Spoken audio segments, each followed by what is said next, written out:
네, 이어서 사회 이슈 짚어보겠습니다. 오늘은 손수호 변호사가 함께하겠습니다. 어서 오십시오. 네, 안녕하세요. 반갑습니다. 자, 오늘 첫 소식, 앞서 저희가 의정 갈등 관련해서도 정치 코너에서 짚어봤는데 네. 그 의사와 의대생 커뮤니티에 올라온 글이 공분을 사고 있어요. 그렇습니다. 인증을 받아야 글을 쓸 수 있는 사이트로 알려져 있는데요. 예. 응급실 뺑뺑이 뭐 이른바 이런 의료 공백 사태를 두고 도를 넘은 발언들이 계속해서 나오고 있습니다. 네. 특히 굉장히 좀 민망하고 참 죄송스러운 말씀이 듭니다만 한번 소개해드리면 예. 응급실을 돌다가 환자들이 죽어도 아무런 감흥이 없다. 또 매일 1000명씩 죽어나갔으면 좋겠네. 이런 수긍하기 어려운 그런 내용들의 글이 올라와 있기 때문에 많은 국민들이 큰 충격을 받고 있습니다.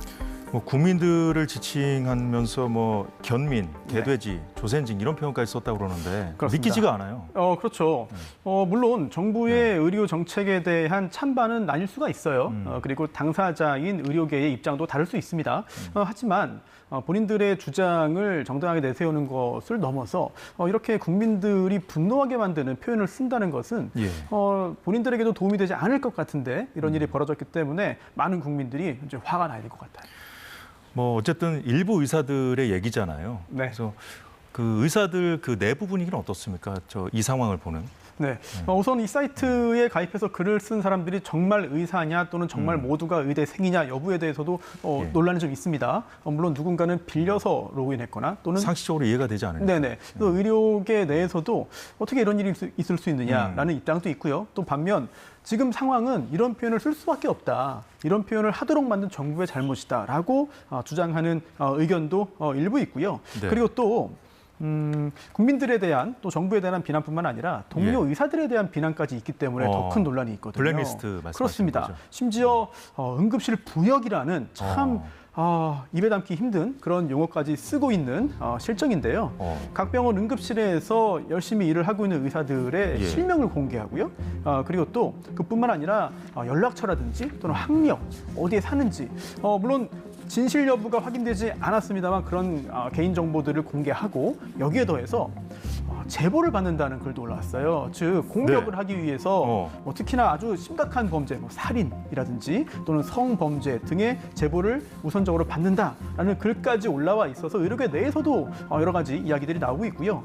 그리고 또 그뿐만 아니라 불륜이 의심된다라든지 아니면 미인계로 뽑혀서 교수님과 연애를 했다라든지 이런 확인이 되지 않은 이런 비난성 글까지 함께 올라와 있기 때문에 인신 공격이 많이 이루어지고. 그럼요. 네. 그런 일이 실제로 벌어지고 있고 또 그러다 보니 응급실에 파견되었던 군의관이 네. 이런 글을 보고 충격을 받아서 굉장히 좀 정신적인 고통까지 호소하는 일도 계속되고 있습니다. 그랬군요. 자, 일부 언론에서는 최근 그 응급실 꿀팁이라고 올라온 글도 지금 전하고 있는데 이건 어떤 내용입니까? 네, 응급실에서 진료받는 것이 쉽지 않기 때문에 어떻게 하면은 진료를 확실하게 받을 수 있느냐 이런 정보들이 교환되고 있는 것인데 사실 누가 올린 글인지 모르겠는데 또 자칭 의사예요. 네, 그런데 글 내용이 일단 가서 진료를 거부하면 법적인 조치를 취하겠다고 해라.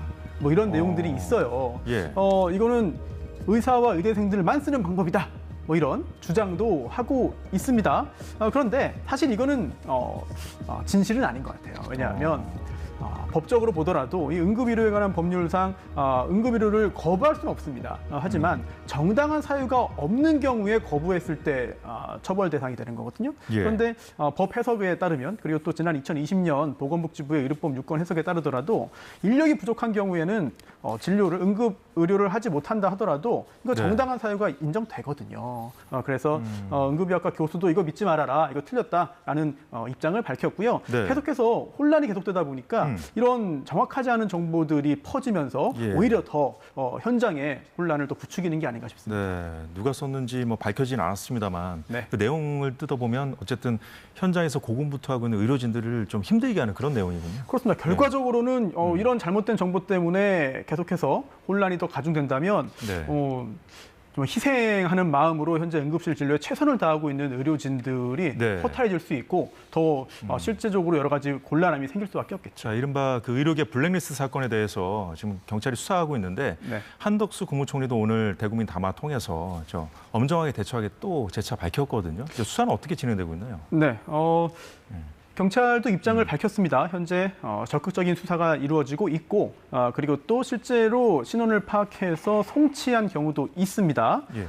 그런데 사실 이 수사 관련해서는 어떤 범죄에 해당하는지 여부를 수사기관이 정확하게 판단을 해야 될 것 같아요. 네, 우선 예. 경찰 측은 이런 여러 가지 블랙리스트 관련된 행동들을 아우를 수 있는 적용되는 범죄는 스토킹 처벌법에 따른 스토킹 범죄라고 보고 있습니다. 즉 스토킹이라고 하는 게 누구를 따라가거나 또는 몰래 기다리거나 계속 연락을 취하거나 이런 것뿐만 아니라 개인의 정보를 온라인상에 동의 없이 무분별하게 공개하고 유포하는 경우도 스토킹 행위로 보거든요.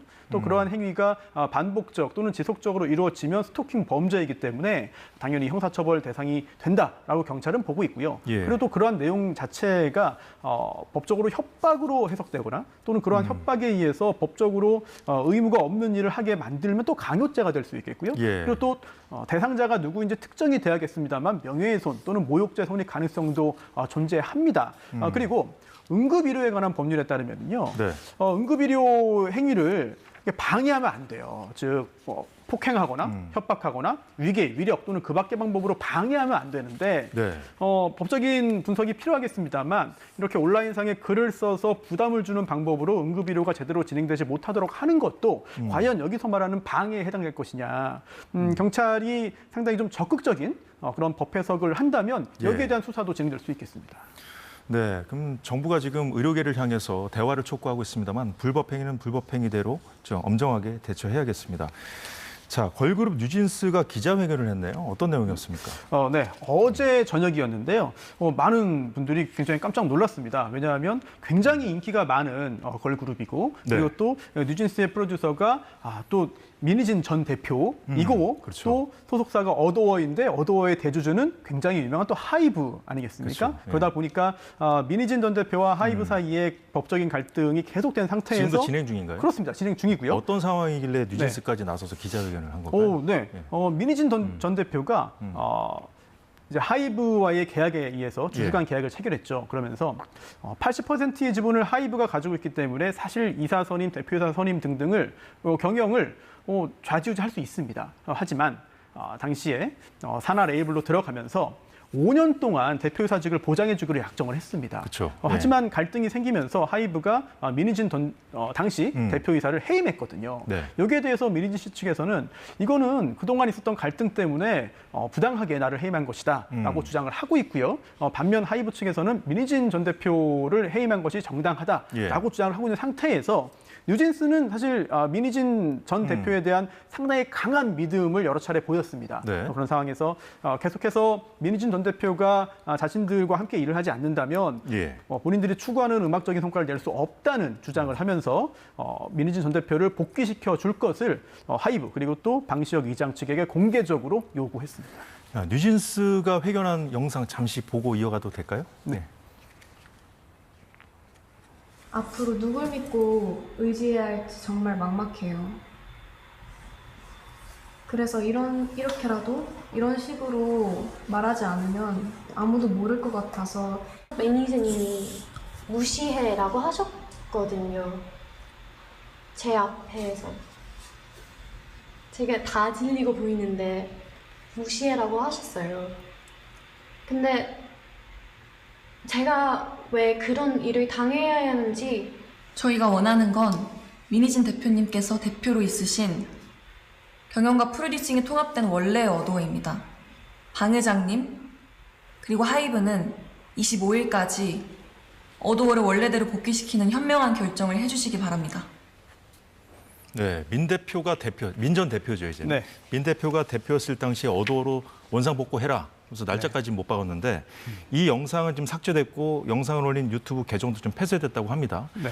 자, 그런데 이 상황을 좀 되돌려 보면 지난 상황을 좀 보면 지금 민희진 전 대표가 좀 하이브의 해임 처분에 이제 반발해서 이 걸그룹 뉴진스를 데리고 따로 나가기도 좀 못하게끔 그렇게 돼 있죠 상황이.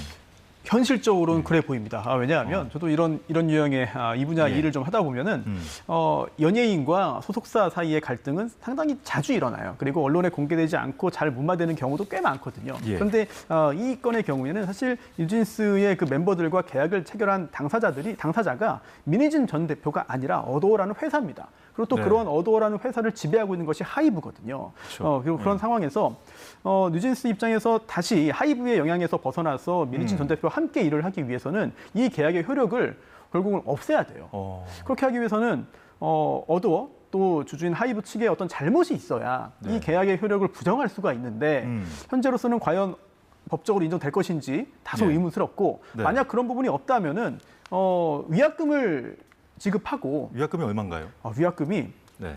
수천억대로 좀 추산이 됩니다. 왜냐하면 당시 물론 계약서를 직접 본 건 아닙니다만 네. 공정위의 표준 계약서가 있거든요. 그 계약서의 내용을 보면은 사실 잔여 기간에다가 또 직전 2개년도의 매출액을 또 이제 적용해서 나오는 금액인데 네. 이게 대략적으로 3천억 원 가까이 나온다라는 보도들이 있거든요. 뉴진스랑 따로 나가서 다른 그 업체를 뭐 차린다거나 네. 이렇게 할 수도 없는 상황이군요. 지금. 그 이상의 현실적으로. 금액을 누군가가 투자를 해서 새롭게 한다면 모르겠습니다만 예. 지금 상황에서 뉴진스 멤버들 그리고 또 네. 민희진 전 대표가 독자적으로 그러한 위약금 전액을 지급을 하고 새 출발하기는 현실적으로 쉽지 않은 상황으로 보입니다. 그렇기 때문에 네. 더더욱 어도어와 하이브의 잘못된 부분들을 지적하고 그에 따른 법적인 돌파구를 만들기 위해서 예. 어제 방송을 한 것이 아닌가 짐작됩니다. 네, 저 뉴진스에 대해서 소속사에서 좀 집단 따돌림했다는 그런 주장도 제기됐네요. 네, 어제 영상을 보면은 멤버 중에 한 명이죠. 네. 한희 씨가 하이브 소속의 다른 아이돌 멤버와 매니저가 자신에게 좋지 않은 이야기를 했다, 무시하라는 발언을 했다라고 하는데요. 예. 진실 여부를 저희가 알 수 없습니다만 만약 그 부분이 진실이라면 이 하이브 산하의 그룹 내에서 여러 가지 좀 논란거리가 되지 않을까 싶은데 하지만 예. 그것만 가지고 계약 당사자인 어도어와 사이에서의 법적인 계약의 효력을 좀 부정하는 것은 현재로서는 좀 부족해 보여요. 하지만 이러한 부분들, 부당한 대우를 받고 있다는 부분들을 계속해서 축적하고 또한 보여줌으로써 예. 또 여론의 지지를 받는다면 엔터업계의 생리상 또 어떤 판단이 나올지도 모르거든요. 이런 부분까지도 고려된 어제의 발언이 아닌가 생각됩니다. 예, 여기까지 사회 이슈 보겠습니다. 손수호 변호사 잘 들었습니다. 고맙습니다. 네, 오늘 사사건건 준비한 소식 모두 전해드렸습니다. 저희는 내일 오후 다시 찾아뵙겠습니다. 고맙습니다.